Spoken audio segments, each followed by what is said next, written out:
झारखंड में हो रहे लगातार अपराध को लेकर लगातार लोग मुखर होते जा रहे हैं। आपको बता दें कि रेप पीड़िता के मामले में जो मेडिकल छात्रा के साथ घटना घटी, उसको लेकर भैरव सिंह के द्वारा आज एक प्रेस वार्ता का आयोजन किया गया, जिसमें उन्होंने कहा कि जिस तरह से झारखंड में लव जिहाद का एक तरह से मुहिम चलाया जा रहा है और लगातार हिंदू बच्चियों को, सनातन बच्चियों को परेशान किया जा रहा है, लगातार उनको जो है सो लव जाल में फंसाकर, लोभ लालच में फंसाकर जो है सो बलात्कार किया जा रहा है और धर्म परिवर्तन किया जा रहा है, उसको लेकर हम लोग विरोध दर्ज कराएंगे और लगातार जो है सो बहन बेटियों के साथ हम लोग साथ खड़े हैं, आगे भी खड़े रहेंगे। मौके पर क्या कुछ कहा, आइए आपको सुनाते हैं।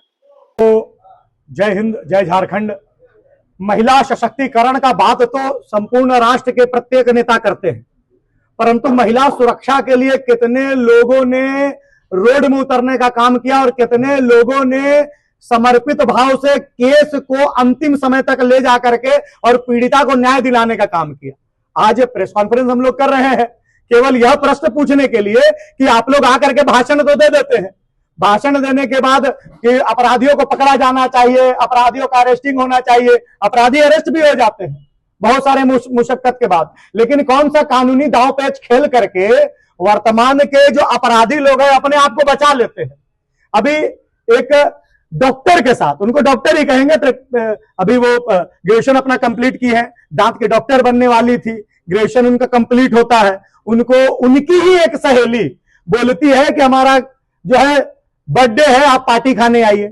और पार्टी में वो बहन जाती है और वहां पर दानिश उसको एक पिज्जा में और केक में पता नहीं किसमें ड्रग्स मिला करके खिला देता है।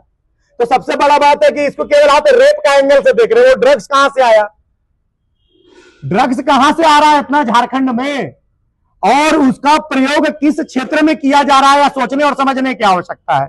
उसके बाद फहाद और सदाब दोनों मिलकर के जो है उसका रेप में समर्थन करते हैं, दानिश का। और बच्ची ने खुद स्टेटमेंट दिया है कि जब मुझे ड्रग्स दे दिया गया तो मैं थोड़ा भी होश में नहीं थी, दानिश मेरे पास आया और मेरे साथ गलत व्यवहार करने का प्रयास किया, मैं इतने नशे में थी कि मैं विरोध नहीं कर पाई। यह पीड़िता का बयान होता है और वो विरोध भी नहीं कर पाती है, और जब उसका सुबह नींद खुलता है तो देखती है कि पूरा बेड में जो है ब्लड बिखरा हुआ है। और उसके बाद उसको यह भी नहीं पता कि दानिश ने उसके साथ बलात्कार किया, उसके बाद रात भर उसके साथ क्या हुआ, कितनी बार उसके साथ शोषण हुआ, यह खुद वो समझ नहीं पा रही है, बता नहीं पा रही है किन किन लोगों ने बलात्कार किया।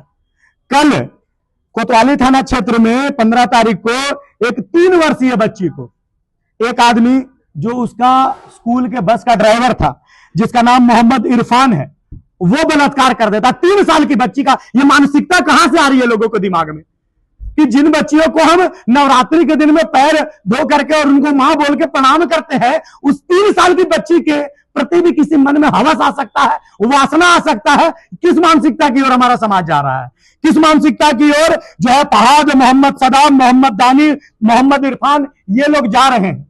इसके बाद अयान अहमद, सभी को जानते हैं कि 180 एक 19 साल का लड़का 180 बच्चियों के साथ ना केवल उनका शारीरिक शोषण करता है, जिसमें मैक्सिमम लोग नाबालिग थे, बल्कि लगभग 350 से अधिक वीडियो भी बनाता है। कितने वीडियो को उसके दोस्त के द्वारा, यानी कि अयान अहमद के दोस्त के द्वारा नेट में वायरल कर दिया जाता है। आप सोचिए कि एक 19 साल का लड़का 350 वीडियो अगर बनाया है तो 365 दिन उसका यही काम है, सुबह से रात तक केवल ज्यादा से ज्यादा बच्चियों को बहलाना, फुसलाना, अपने प्रेम जाल में फंसाना। और फिर जब हम लव जिहाद की बात करते हैं तो लोग बोलते हैं कि नहीं, ये तो प्रोपेगेंडा है। ये नाम क्या है, मैं फिर से नाम ले रहा हूं, मोहम्मद दानिश। कौन है मोहम्मद दानिश? फहाद मल्लिक कौन है? मोहम्मद सदाब कौन है? कल 3 साल की बच्ची का बलात्कार करने वाला मोहम्मद इरफान कौन है? मासिद सदा कौन है? और ये अयान अहमद ये कौन है? और हम लोग अब एक कदम आगे बढ़ गए हैं। वो लोग अब लव जिहाद से एक कदम आगे बढ़ करके डायरेक्ट या तो बलात्कार करने का प्रयास कर रहे हैं, उनका वीडियो बना करके उनको धमकी दे करके उनसे पैसे ऐंठना और पुनः कई बार उन लड़कियों को दूसरे लड़कियों के साथ सोने के लिए जो है जबरन मजबूर किया जा रहा है। इसी का विरोध करने के लिए हम लोग आंदोलन करते हैं। आपको याद होगा उस मैटर में मैं जेल भी गया था। सीएम साहब हम लोग को उठा के जेल भेज देते हैं। हम लोग का कहना क्या था कि झारखंड में हर 3 घंटे में एक बलात्कार होता है, यानी कि एक दिन 24 घंटे में 8 बलात्कार रजिस्टर्ड होते हैं झारखंड में। आप आरटीआई करके देख लीजिए, आपको मिल जाएगा डिटेल। 8 बलात्कार प्रतिदिन झारखंड में होते हैं। इसका विरोध करने हम लोग जाते हैं। 9 नाबालिग बच्चे, अभी एक नाबालिग बच्चे के साथ कुछ गलत हो जाता है तो सब छापने लगते हैं। ये कितने लोगों ने अपने चैनल के माध्यम से दिखाया या पेपर में छापा कि 9 नाबालिग बच्चों को जेल भेज दिया गया। क्यों? बलात्कार के विरोध में जेल में उतरे थे। 6 महिलाओं को जेल भेज दिया गया। क्यों? बलात्कार के विरोध में रोड में उतरे थे। 42 युवा, जिसमें ज्यादातर विद्यार्थी थे, उनको जेल भेज दिया गया। किसी ने प्रश्न नहीं उठाया। यानी कि बलात्कार करने वाले घूमते रहेंगे और उसका विरोध करने वाले जेल जाते रहेंगे। और इसके बाद एक और मैटर खुल करके आया ऑल ओवर इंडिया ने, वर्ल्ड वाइड ये ट्रेंड कर रहा है। कॉर्पोरेट सेक्टर में कॉर्पोरेट जिहाद के माध्यम से टीसीएस कंपनी नासिक में शाहरुख हुसैन, कौन है शाहरुख हुसैन, शौकत कुरैशी, रजा रफीक, मेमन, इन लोग कौन है जो जबरन लड़कियों को बीफ खिलाने का काम करते हैं, धर्म परिवर्तन करने के लिए उकसाते हैं, नहीं करोगे तो तुम्हारा डिमोशन करवा देंगे। और टीसीएस कंपनी उन्हीं हिंदू बच्चियों को नौकरी पर रखती थी जो कि ज्यादा आवश्यकता था, जिनको, जो गरीब घर से आती है, जिनको पैसा का बहुत आवश्यकता है, जिनके बैकग्राउंड में सपोर्ट में लोग नहीं रहते हैं, उनको पकड़ करके और जो है धर्म परिवर्तन करवाने का काम करता था। टीसीएस ऐसी बड़ी कंपनी और उसका एचआर डायरेक्ट, जिसका नाम निदा खान है, वो डायरेक्ट इन्वॉल्व रहती है इसमें। ये हम लोग जो है इन बच्चियों के साथ खड़े हैं और सभी के समर्थन में अंतिम समय तक हम लोग लड़ करके, जब तक अपराधियों को सजा नहीं होता है। इसका प्रत्यक्ष उदाहरण जो है वो है तारा सहदेव का जो प्रकरण था, हमारी बहन जो नेशनल शूटर थी। मैं उनका नाम इसलिए ले रहा हूं कि सब कोई जान गए हैं नाम। अभी भी सभी बहनों का नाम मेरे पास है। मैंने विक्टिम से बात भी की है, मेरे संपर्क में है वो। मैं उनसे मिला, मैंने उनसे पूछा तो वो बोल रही थी भैया हमको बताने में शर्म आ रहा है कि मेरे साथ क्या क्या हुआ। एक महिला होते हुए एक पुरुष को सब विषय खुल करके नहीं बता सकती है, लेकिन विक्टिम ने मुझे जो जो बताया, जिस प्रकार का घटना उसके साथ घटा, जितनी क्रूएलिटी के साथ उसको जब प्रताड़ित करने का काम किया गया है, तो मेरे रोंगटे खड़े हो गए, मेरे आंख से आंसू निकलने लगे। तो इस प्रकार की मानसिकता से लोग केवल और केवल प्रताड़ित होने का काम हमारी बहनें कर रही हैं। और हम लोगों ने जैसे तारा सहदेव को न्याय दिलाने के लिए उसको जो धर्म परिवर्तन कराना था, उसका जो शारीरिक शोषण किया, रकीबुल हसन और रकीबुल हसन की मां, दोनों को सजा दिलाने का काम हम लोगों की पूरी टीम ने किया। और इस दानिश को, इस मोहम्मद सदाब को, इस फहाद मलिक को और इस जो 3 साल की बच्ची का बलात्कार करने वाला ड्राइवर मोहम्मद इरफान को हम लोग सजा दिलाने का काम करेंगे, अंतिम समय तक लड़ करके।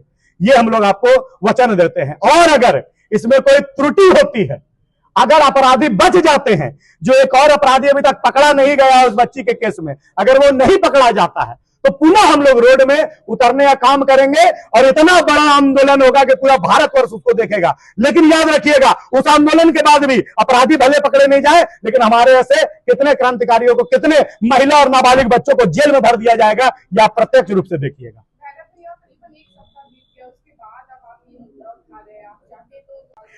देखिए, विक्टिम से हम संपर्क करने का हम लोग प्रयास कर रहे थे और उससे हम लोग बात भी किए।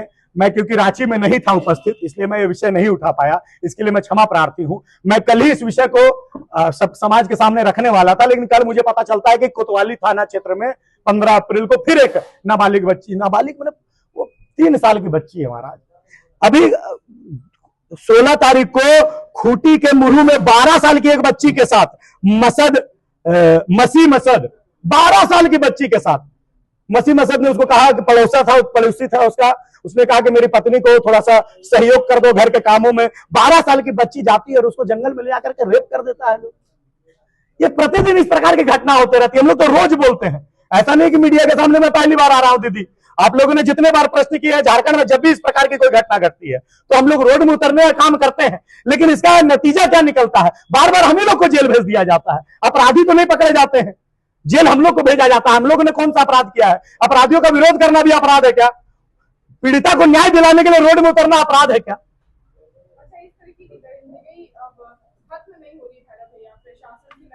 प्रयास, हिंदुत्व से लगातार प्रयास के बावजूद घटनाएं पर घटनाएं। मानसिकता, आप सोचिए कि इस प्रकार की घटना को जो अंजाम दे रहे हैं वो किस मानसिकता से जो है ग्रसित हैं। क्या उनके घर में संस्कार दिया जा रहा है। हमारे सनातन धर्म में महिलाओं को दुर्गा का रूप कहा जाता है। बच्चियों को नवरात्रि में पैर धोने का हम लोगों को प्रचलन है, उनके पूजा करते हैं। और जो लोग इस प्रकार की घटना को अंजाम दे रहे हैं उनको क्या सीख दिया जाता है कि लड़की केवल भोग का वस्तु है, उसका शोषण करना है तुमको, ज्यादा से ज्यादा हिंदू महिलाओं को, और जो अपने धर्म में लेके आना है, लव जिहाद करना है, उनका धर्म परिवर्तन करवाना है। बच्चा, जन्मा हुआ बच्चा, पहला दूसरा तीसरा क्लास के बच्चे लोगों को दिमाग में ये भर देते हैं, तो बचपन से जो बात उनके दिमाग में भरी जाएगी उसी प्रकार से वो लोग जो है एक्ट करेंगे और बाद में जाकर के इस प्रकार की घटना को अंजाम देंगे। तो ये संस्कार उनके जहन में कैसे आ रहा है। एकमात्र इसका सॉल्यूशन है कि जो हमारी जो शिक्षा पद्धति है, हमारे घर के जो संस्कार है, उसको सुधारने की आवश्यकता है, उसमें समझदारी लाने की आवश्यकता है, घर में बच्चों को संस्कारित करने की आवश्यकता है, सनातन पद्धति से चलने की आवश्यकता है। सुनने में आया है जो मेडिकल की छात्रा है वो अनाथ है, उसके माता पिता नहीं है, तो ऐसे में उनका केस, देखिए मैं उनके व्यक्तिगत टिप्पणी मैं उनके ऊपर नहीं करूंगा। केस उनके, देखिए केस उनका, जी उनके लॉयर से भी मैं संपर्क में हूं। थोड़े कुछ दिन के बाद उनके लॉयर भी जो है प्रेस के माध्यम से हम लोग आपके सामने विषय को रखेंगे।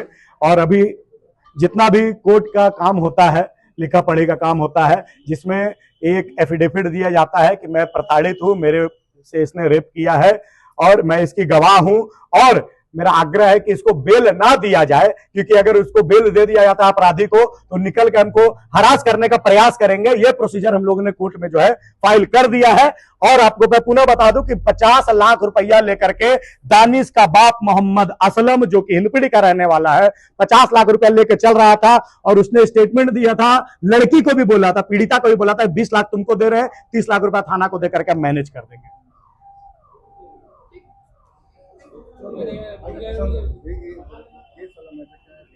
हाँ भैया, केस वाला है, बीएनएस का धारा